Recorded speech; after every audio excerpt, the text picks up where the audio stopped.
Fala, torcida carvoeira, feriadão com um misto de sentimentos. Derrota em casa na quinta para o Juventude, vitória no domingo, fora de casa, em cima do Vitória. Atuação ruim diante do torcedor na quinta-feira, ótima atuação fora de casa no domingo. E agora, uma pausa de 13 dias por conta da data FIFA. Vamos falar do desempenho do Criciúma nos 2 últimos jogos e como fica a situação do Tigre para a sequência da Série B. Tudo isso após a vinheta.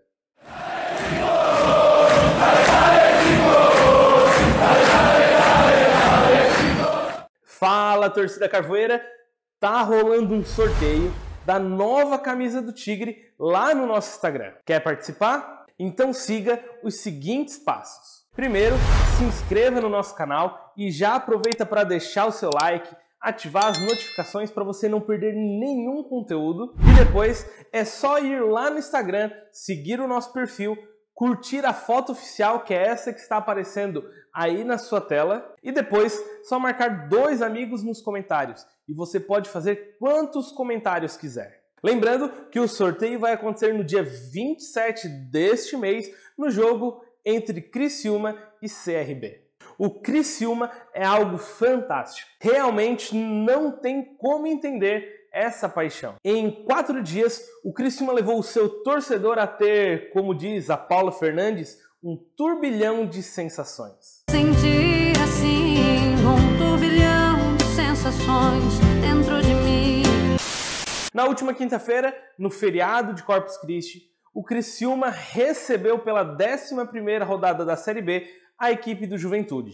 Um belo dia de sol, feriado, jogo do Criciúma às 4 horas da tarde, ótimo momento da equipe que vinha de uma vitória por 3-0 sobre o Atlético Goianiense. Resultado, recorde de público na temporada, 18.223 torcedores. Tinha tudo para dar certo, mas infelizmente não deu. O Criciúma foi derrotado pela equipe do Juventude pelo placar de 1-0. Antes de falar dessa partida, nós do Gigante Carvoeiro fizemos um vlog deste jogo. O link está na descrição deste vídeo. Várias vezes eu já comentei que o Criciúma vem oscilando muito nessa Série B. A partida contra o Atlético Goianiense é um bom exemplo. Primeiro tempo ruim, mas um ótimo segundo tempo. No jogo contra o Juventude, a torcida lotou o Majestoso esperando uma atuação como a do segundo tempo contra o Atlético. Eu esperava isso. Porém, ao ver a escalação antes de o jogo começar, eu já fui perdendo as esperanças. Isso porque o Tencate escalou para a partida contra o Juventude a mesma equipe que ele escalou para a partida contra o Atlético. Ou seja, o mesmo time que não deu certo naquele primeiro tempo. Resultado, jogo ruim do Tigre mais uma vez. O Tencate foi teimoso em utilizar mais uma vez um esquema com 3 atacantes, o 4-3-3. E sendo bem sincero, o Criciúma jogou mal, mas o Juventude também não jogou lá essas coisas. O resultado mais justo para essa partida era um 0-0. No segundo tempo, o treinador até tentou trocar algumas peças na tentativa de melhorar o time, mas sem sucesso. Aos 30 minutos da segunda etapa, Danilo Boza, livre de marcação, desvia de cabeça. O goleiro Gustavo faz uma bela defesa, mas no rebote, Rodrigo Rodrigues faz o gol da vitória do Juventude. Sobre essa partida, é um pouco difícil de pontuar, já que eu estou gravando depois da vitória sobre o Vitória. Mas alguns pontos são necessários falar. Nunca deu certo com nenhum treinador e também não tem dado certo com o Tencate, um esquema com 3 atacantes. Ah, mas no segundo tempo contra o Atlético deu certo. Beleza, existem exceções. Mas se deu certo no segundo tempo contra o Atlético, por que não usou aquela escalação para começar a partida contra o Juventude? Eu gosto muito do Tencate, gosto do trabalho que ele tem feito no Criciúma, mas ele é muito teimoso. Um outro ponto é preciso dar atenção ao preparo físico do Criciúma. Ah, mas os caras estão correndo demais, estão se dedicando em campo. Sim, concordo. Mas não podemos achar normal o número de atletas machucados em apenas 11 rodadas de campeonato. Sendo que na partida contra o Juventude Perdemos o Cristóvão ainda no primeiro tempo e também perdemos João Carlos, que entrou no segundo tempo e não ficou nem 30 minutos em campo e saiu machucado. Sem contar os que já estavam fora, como Marquinhos Gabriel, Elder, Lohan e Canezinho. E o último ponto é que o Criciúma precisa contratar. E olha que eu estou gravando este vídeo após o jogo do Vitória, onde o Criciúma venceu a partida com vários desfalques. Beleza, o Criciúma venceu o Vitória, mas não é porque venceu o Vitória que nós não vamos olhar aquilo que precisa ser melhorado. Contra o Vitória, o Criciúma saiu na frente do placar e conseguiu segurar o resultado. Mas contra o Ceará, contra o Mirassol, contra o Juventude, saiu atrás do placar e não teve nenhuma reação. O treinador nessas partidas até fez substituições ao longo do jogo para melhorar a equipe, para tentar um resultado melhor, mas sem sucesso. Tem jogador que não é a solução para o time. O Criciúma precisa contratar. Falo mais uma vez aquilo que eu já falei várias vezes. Nós temos um bom time, mas ainda faltam algumas peças. Falta menos de um mês para a abertura da janela de transferência e eu espero que o senhor Alex Brasil já esteja trabalhando nisso. No domingo, o Criciúma visitou a equipe do Vitória lá na Bahia. O Criciúma vinha de uma derrota em casa, jogando mal e iria enfrentar um Vitória que no início da rodada era o líder da competição e que nesta partida contra o Criciúma precisava vencer para voltar à liderança. O Vitória contaria com o estádio Barradão lotado e, para piorar, o Criciúma tinha vários desfalques. Cristóvão, Elder, Marquinhos Gabriel, Canezinho, Rômulo, João Carlos e Lohan, todos estes fora por lesão, e Felipe Mateus fora pelo terceiro cartão amarelo. Destes 9 desfalques, 4 eram titulares. E para piorar ainda mais, o Criciúma estava pressionado porque em caso de derrota cairia para a 7ª posição. E sendo bem sincero, eu acreditava que um empate era um ótimo resultado. Então, saiu a escalação, na defesa, nada fora do comum.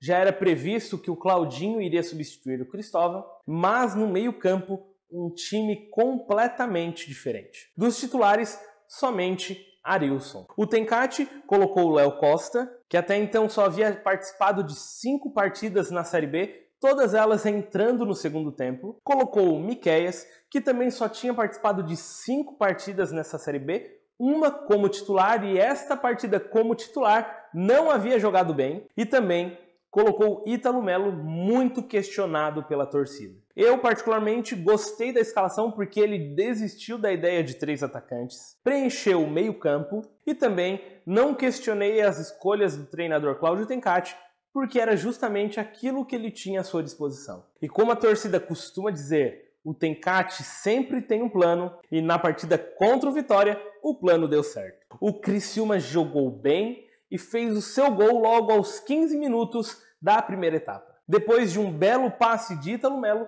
Fabinho finaliza para o gol, marcando o gol da vitória do Tigre. E também o seu primeiro gol nesta Série B.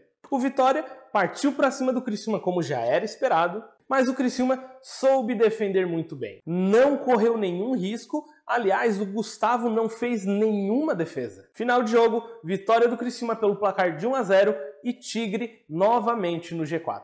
Destaques da partida: Léo Costa jogou muito bem, foi essencial na marcação no meio-campo. E como já falei algumas vezes, o Criciúma precisa de um número 5 para abertura de meio-campo junto com o Arilson. Depois do que eu vi nesta partida contra o Vitória, acredito que o Léo Costa faria muito bem essa função. Neste jogo, o Arilson teve mais liberdade no meio-campo para avançar, tanto que finalizou 2 vezes com perigo. Uma, o goleiro do Vitória fez uma grande defesa, e na outra a bola passou muito perto do gol. Outro destaque vai para Ítalo Melo. Estava sendo muito questionado, mas apresentou um ótimo futebol. Mostrou que tem bola para jogar e pode acrescentar muito à equipe. Aliás, o Ítalo Melo foi o melhor jogador do Criciúma na partida. Destaque também para Marcelo Hermes, Arilson e Fabinho. O Criciúma, depois de 12 rodadas, tem 23 pontos. É o 4º colocado da Série B. O Tigre entra em campo agora somente no dia 24. Ou seja, vai ter um bom tempo para treinar, para preparar a equipe, para recuperar os jogadores que estão lesionados e voltar com tudo na próxima rodada. Por mais que tenha essa pausa no campeonato, o Criciúma pode cair para a 5ª posição no próximo domingo. Isso porque domingo teremos o confronto de Sport e Vila Nova. Partida atrasada da 2ª rodada da competição. Caso o Sport vença, ele chega a 24 pontos, passando o Criciúma, e dependendo do saldo de gols, pode passar até mesmo o Vila Nova, chegando à 3ª posição. Caso o Vila Nova vença, vai a 27 pontos e se torna o líder da Série B, e o Criciúma se mantém no G4. Eu vou torcer por um empate, assim o Criciúma fica no G4 e mantém a distância de 3 pontos para o líder Novo Horizontino. Se a torcida ficou preocupada diante da derrota para o Juventude, e essa vitória sobre o Vitória animou muito o torcedor para a sequência do campeonato. O Criciúma vem fazendo uma excelente Série B. A Série B é um campeonato longo e tem se mostrado uma competição muito equilibrada. Por exemplo, o Criciúma perdeu em casa para o Juventude e depois venceu o líder Vitória fora de casa. O Juventude venceu o Criciúma no Heriberto Wilson e perdeu em casa para a equipe do Tombense, vice-lanterna da competição. Não dá para entender a Série B. O Criciúma tem pontos a melhorar? Sim, tem. Mas a equipe está focada em alcançar o objetivo, que é o acesso à Série A. Próximo confronto do Criciúma é no dia 24, fora de casa, contra a Chapecoense.